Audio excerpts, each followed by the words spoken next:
মানত করা এটা ইসলামী দৃষ্টিতে কোনো ভালো জিনিস না, কিন্তু আমরা অনেকেই মানত করি। নবী করিম সাল্লাল্লাহু আলাইহি ওয়াসাল্লাম নিষেধও করেছেন তোমরা মানত করিও না, তবে ফুকাহায়ে কেরাম বলেছেন মানত করা এটা হারাম না, অনুত্তম কাজ, ভালো কাজ না। মানত কি? মানত হলো আল্লাহ আমার অমুক কাজটা হলে আমি তমুক কাজটা করব।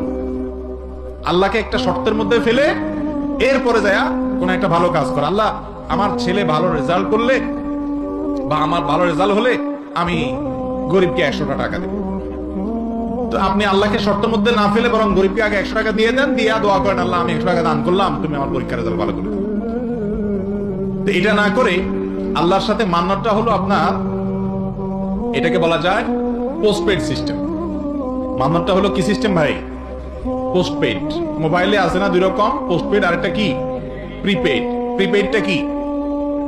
আগে টাকা দিয়ে দিবেন, এরপর আস্তে আস্তে খরচ করবেন। ব্যালেন্স আগে নিবেন, রিচার্জ করবেন, এরপর আস্তে আস্তে কি করবেন? খরচ করবেন। আর পোস্টপেড কোনটা?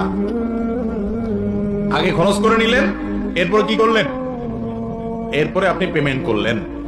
তো মান্যতটা হলো পোস্টপেড, অর্থাৎ আল্লাহ আপনি আগে দেন, এরপর আমি কি করব? দিয়ে দিন। নবী করিম সাল্লাল্লাহু আলাইহি ওয়াসাল্লাম বলেছেন ইন্নামা ইউস্তাখরাজু মিনাল বখিল, মান্যতের মাধ্যমে বখিল আর কৃপণের সম্পদ শুধু দান করার ব্যবস্থা হয়, এছাড়া আর কোনো লাভ নাই। যে এমনি দিতে চায় না, কৃপণ, যে এমনি দিলে যদি কোনো কাজে না লাগে, এই জন্য শর্ত দেয় আল্লাহরে যে আল্লাহ আগে আমারটা হোক তারপর আমি দিব।